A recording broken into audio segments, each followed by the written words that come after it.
வலிப்பு நோயும் காரணங்களும். வலிப்பு நோய்.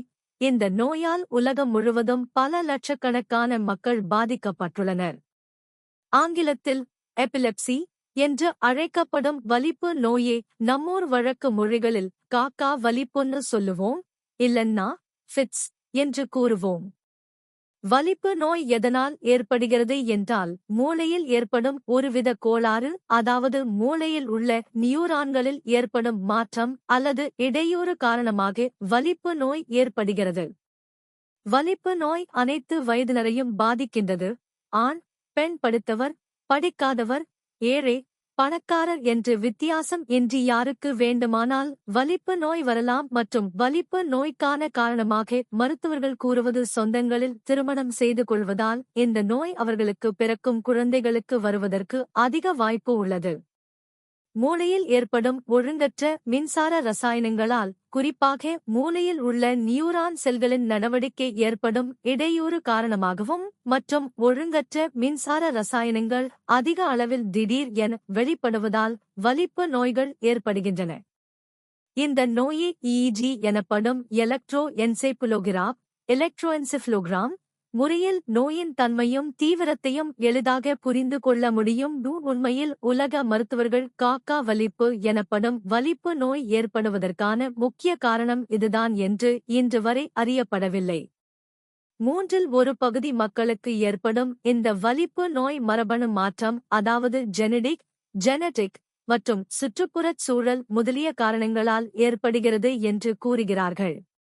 குறிப்பாக சொந்தங்களில் திருமணம் செய்து கொள்வது வலிப்பு நோய் ஏற்படுவதற்கான மற்றும் ஒரு முக்கிய காரணமாக இருப்பது விபத்துகளின் போது தலையில் ஏற்படும் காயம், மூளையில் ஏற்படும் கட்டிகள், இரத்தம் ஓட்டம் அடைப்படுவது, ஸ்ட்ரோக் போன்ற நோய்கள். சில நேரங்களில் குழந்தை பிறப்பின் போது தலையில் ஏற்படும் காயம், இவை எல்லாம் வலிப்பு நோய் ஏற்படுவதற்கான ஒருவித காரணமாக கூறப்படுகிறது.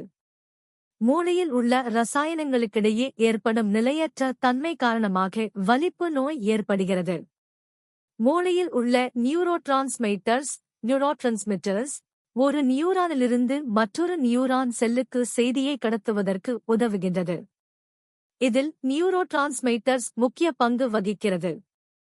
மூளையில் 5 முக்கிய நியூரோட்ரான்ஸ்மிட்டர்ஸ் உள்ளன. அவைகள் dopamine, serotonin, oxytocin, நார்பைன்ஃப்ரைன் and endorphins. குறிப்பாக குளுட்டமேட் என்று அழைக்கப்படும் நியூரோட்ரான்ஸ்மிட்டர் நியூரான்களின் வேகத்தை அதிகரிக்கிறது.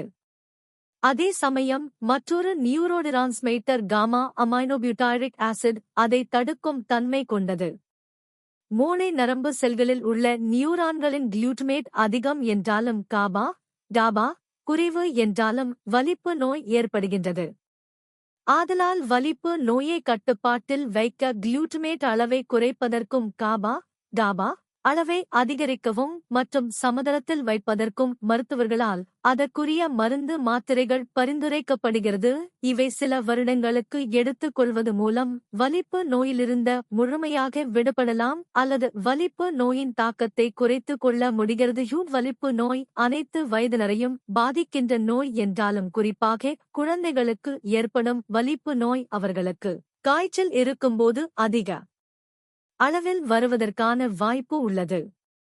காய்ச்சலின் போது ஏற்படும் வலிப்பு நோய் அதிகபட்சமாக 6 வயது அல்லது 7 வயது முடிவதற்குள்ளே தன்னாலே குணமாகிவிடும். அந்த வயது வரைக்கும் மருத்துவர்களால் பரிந்துரைக்கப்படும் வலிப்பு நோய்க்கான மருந்துகளை தினம் குழந்தைகளுக்கு கொடுக்க வேண்டும். வலிப்பு நோயில் பல வகை உண்டு. அதில் மூளையின் ஒரு பாகத்தை மட்டும் பாதிக்கும் வலிப்பு நோயை டெம்பரல் எபிலெப்சி என்று கூறுவார்கள். இந்த வகையான வலிப்பு நோய் அளவு கடந்த சந்தோஷமான செய்திகளை கேட்டால் அல்லது சோகமான செய்திகளை கேட்டாலும் உணர்ச்சி மயமான அந்த நேரங்களில் மற்றும் ஒரு சில உணர்வுகள், முகர்தல், பார்வை கோளாறு போன்ற சமயங்களில் இந்த வகையான வலிப்பு நோய் மூளையின் ஒரு பகுதி மட்டும் பாதிக்கும். அதுவே நோயாளிக்கு கால், கைகள் உதறுதல், கண் சிமிட்டுதல் மற்றும் ஒட்டுமொத்த உடலையே நகர்த்துதல் இது வலிப்பு நோயின் அதிகபட்ச பாதிப்பினை குறிப்பதாக உள்ளது. அதிக அளவில் பாதிக்கப்பட்டுள்ள நோயாளிகள் சில நேரங்களில் தன் சுய நினைவுகளையும் இழப்பார்கள். பெட்டிட்மில் எபிலெப்சி வகையான வலிப்பு நோய் உள்ளவர்கள் உற்று பார்ப்பார்கள்.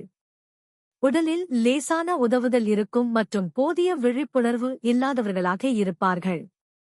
இன்னொரு வகையான வலிப்பு நோயாக கூறுவது மயோக்ளோனிக் எபிலெப்சி. இது சற்று தீவிரமான வலிப்பு நோய். இந்த வகையான வலிப்பு நோயால் பாதிக்கப்பட்டிருக்கும் நோயாளிகளின் ஒட்டுமொத்த உடலையே ஆட்டம் காணும் வகையில் வலிப்பு நோய் இருக்கும் மற்றும் தசைகள் அவர்களுக்கு அதிகளவில் சுருங்கும், குறிப்பாக ஒரு பக்கமாக ஒரு கை அல்லது கால் உதறுதல் அதிகமாக இருக்கும். மற்றொரு வலிப்பு நோயாக மருத்துவர்களால் கூறப்படுவது ஏட்டோனிக் சீசர். இந்த வகையான வலிப்பு நோயால் பாதிக்கப்பட்டிருக்கும் நோயாளிகள் ஒட்டுமொத்தமாக சரிந்து வீழ்வார்கள். இந்த வகையான வலிப்பு நோய் ஏற்படும் போது அந்த நோயாளி திடீரென நிலைகுலைந்து கீழே விழுவார்கள். Grand mal epilepsy, grand mal epilepsy. இந்த வகையான வலிப்பு நோயால் பாதிக்கப்பட்டிருக்கும் நோயாளிகள் மிகப்பெரிய அளவில் பாதிக்கப்படுவார்கள். குறிப்பாக கை கால்கள் விரைத்துக் கொள்ளும் மற்றும் முகத்தில் உதறுதல் ஏற்படும், முகம் கோணச் செய்யும். குறிப்பாக இந்த வகையான வலிப்பு நோயால் பாதிக்கப்பட்டிருக்கும் நபர்கள் தன் சுய நினைவுகளை இழந்து கீழே விழுந்து கிடப்பார்கள். பரிசோதனைகள். வலிப்பு நோயை எலக்ட்ரோஎன்செபலோகிராப் இஜி முறையிலும் சிடி ஸ்கேன், சிடி ஸ்கேன் மற்றும் எம்ஆர்ஐ ஸ்கேன், எம்ஆர்ஐ ஸ்கேன் மூலமாகவும் வலிப்பு நோயின் தன்மை, வகையை கண்டு அறிய முடியும்.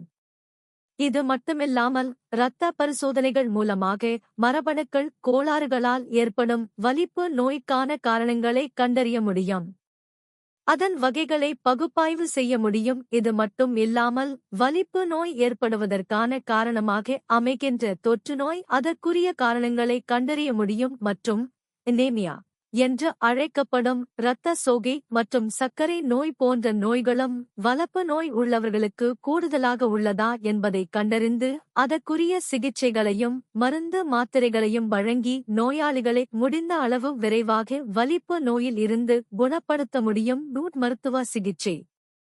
பெரும்பான்மையான வலிப்பு நோய்களை மருத்துவர்கள் அந்த வலிப்பு நோய்க்கு உரிய மருந்தை பரிந்துரைத்து குணப்படுத்துவார்கள்.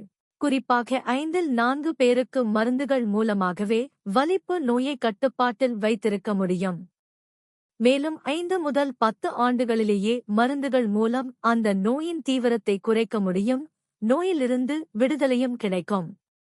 இது மட்டும் இல்லாமல் மருந்து மாத்திரைகளால் குணப்படுத்த முடியாத வலிப்பு நோய்களை அறுவை சிகிச்சை மூலம் மருத்துவர்கள் அதன் பாதிப்புகளை குறைப்பார்கள்.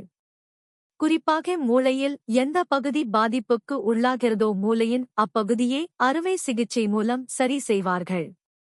குறிப்பாக சில நோயாளிகளுக்கு வேகஸ் நர்வ் ஸ்டிமுலேஷன் என்று அறியப்படும் மற்றொரு அறுவை சிகிச்சை மூலமாக வலிப்பு நோய்களின் தீவிரத்தையும் குறைக்க முடிகிறது. குறிப்பாக வலிப்பு நோய் உள்ளவர்கள் தங்கள் நோய்க்கான மருந்தினை தவறாமல் தினமும் உட்கொள்ள வேண்டும். குழந்தைகள் சிறு வயதில் ஏற்படும் வலிப்பு நோய்களுக்கு 5 முதல் 10 ஆண்டுகள் வரை தொடர்ந்து மருத்துவர்கள் அவர்களுக்கு பரிந்துரைத்த மருந்தினை எடுத்துக் கொள்வதன் மூலம் வலிப்பு நோயிலிருந்து விடுபடலாம். குறைந்தபட்சமாக வலிப்பு நோயின் தீவிரத்தை பெரிய அளவில் குறைத்துக் கொள்ள முடியும்.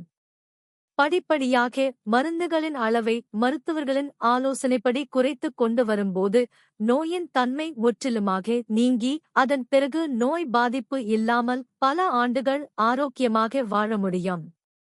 அதே சமயத்தில் மருத்துவர்களின் ஆலோசனை இல்லாமல் வலிப்பு நோய்க்கான மருந்துகளை எக்காரணம் கொண்டும் நிறுத்தக்கூடாது, அளவினை குறைக்கக்கூடாது. இது மிகவும் முக்கியமான ஒன்றாகும். ஏனென்றால் மருத்துவ ஆலோசனை இல்லாமல் நமக்கு வலிப்பு நோய் வரவில்லை என்று திடீரென்று அந்த மருந்தை நிறுத்தும்போது வலிப்பு நோய் தாக்கம் பெரிய அளவில் இருக்கும். இது குழந்தைகளின் நலனை மிகவும் பாதிக்கும். குறிப்பாக வலிப்பு நோய் உள்ளவர்களுக்கு மருத்துவர்கள் தற்போதைய காலகட்டத்தில் பக்க விளைவுகள் குறைவாக உள்ள மருந்துகளாக ஃபீனைட்ராயின், கார்பமேசபைன், சோடியம் வால்ப்ரோட், குளோபசம் போன்ற மருந்துகளை அதிக அளவில் பயன்படுத்தி நோயாளிகளை காப்பாற்றுவார்கள். விழிப்புணர்வு. இன்றைய அளவிலும் பெரும்பாலான மக்களுக்கு ஏற்படும் வலிப்பு நோய்க்கான உண்மையான காரணம் அறியப்படவில்லை. அதே சமயத்தில் வலிப்பு நோய் ஒரு சாப நோயல்ல. வலிப்பு நோய் ஏற்படுமா? வலிப்பு நோய் ஏற்படும்போது நோயாளி கையிலோ வாயிலோ எந்த ஒரு இரும்பு பொருளை கொடுக்கக்கூடாது. இது பொய்யான நம்பிக்கையாக மக்களிடம் உள்ளது.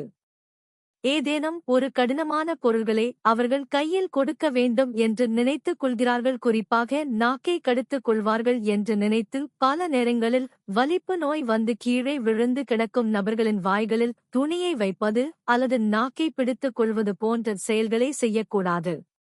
முடிந்தால் வலிப்பு நோய் வந்து கீழே தரையில் கிடக்கும் நோயாளியே ஒரு பக்கமாக படுக்க வைக்க வேண்டும். இதன் மூலம் அவர் தன் நாக்கை அதிக அளவில் கடித்துக் கொள்ள முடியாமல் செய்ய வேண்டும். வலிப்பு நோய் வாழ்நாள் முழுவதும் நீடிக்கும் நோய் அல்ல.